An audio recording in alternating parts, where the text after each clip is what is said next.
Hey, what's up everybody? Thanks for clicking on the video. This is David Pendleton. I am wrapping up the Rocky Mountain Tournament Rookie Division. This will be holes number 16, 17, and 18.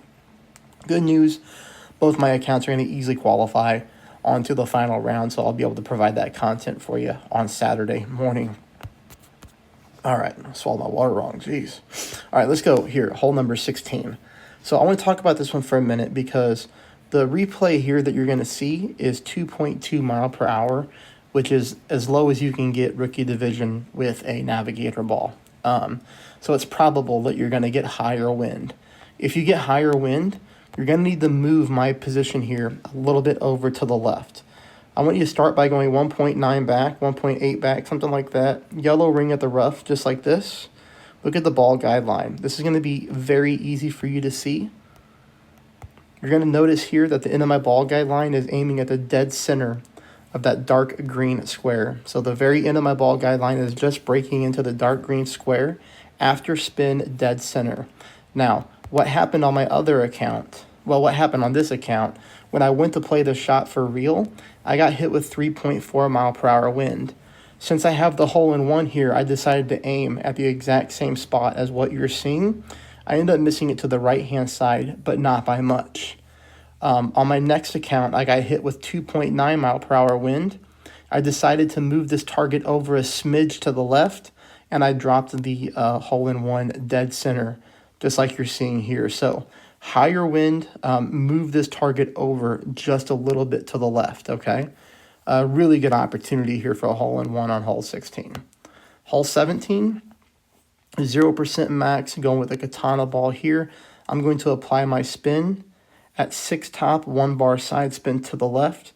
You can see here that I'm putting my red ring almost over here by the right-hand side of the rough. 4.5 mile per hour wind is the highest wind that you can get with a katana ball in rookie. I want you to notice my overpower here. Look how I'm using about half of a ball of overpower. If you look at the bottom of my ball, it's halfway through that bottom yellow adjustment target thing. I don't even know what you call that, but that's what I call it, an adjustment target thing. I almost went with too much overpower here. Look how lucky I get. Look where my ball bounces down. You can't really see too well because of the tree branch right there, but it's like right in front of the sand. That would have really been terrible if I would have put that ball into the sand. So, but again, that's 4.5 mile per hour wind. I did get away with it. Obviously, your ball is not going to carry as far off the tee if you have lower wind, but just be careful to go with too much overpower there. 20% at max. Max backspin, half a ball of side spin to the right. We need to change this to a full ball of right spin. Sorry, I swallowed my water wrong at the beginning of this video. Now I'm struggling to get it back. I'm trying to hurry through my lunch break here and get this video done, which I will. But here you're going to see that even with a 20% pull, even with half of a bar of side spin to the right, I'm still going to end up missing this one to the left-hand side. By about 3/4 of a square, so some tweaking to do here.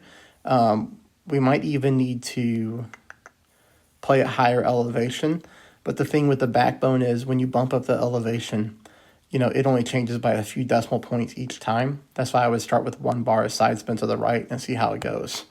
And then we go on to the final hole here, which is going to be hole number 18. What's going on with my replay? Okay, here we go. Titan ball. We're going to go with 1 bar of side spin to the right, 3.5 top. The thing I don't want you to do here is I don't want you to get too many yards on the drive, okay? Because I'm trying to play a rough bump here. I'm going with the Goliath rough bump, the same albatross approach that we had on the front 9. Here I hit a perfect ball, which is great. But again, the thing is, you don't want to go with too much top spin because if you get too many yards, you're going to get caught in between clubs and you're not going to be able to play the Goliath rough bump. This rough bump here on this hole, it tends to play pretty smooth so far, at least in the wind angles that we've had. Unfortunately here, I ended up missing this one to the right-hand side, even with a perfect ball, at absolute minimum distance of my club, 0%. What you can do here is you can play at negative elevation, okay? So remember, I think some people get really wrapped up about the elevation, like, oh, this other streamer said to play at 15%, or this other person said to play a shot at 5%. you have to keep in mind that what we all do is different. Everybody has a different style of playing. This is all elevation does. Elevation allows you to manipulate how many rings that you're pulling based off how the ball is rolling, right? In this situation, how the ball is rolling out of the rough. And then when it does that, the secondary wind push comes into effect. So all we do is we just change the elevation number to change how many rings that we pull. That's all that we do. There's other ways to counter that, which is called using a slider, but I don't get into slider in my videos. I did a little bit when I was doing pro, which I hope to get back to soon. But, you know, we could use a slider, right, on this shot and play it a little bit differently, or on different shots. But I would say tweak the elevation on this shot to make it minus elevation. That way you pull less rings than I did, even though I only pulled 0.9 rings.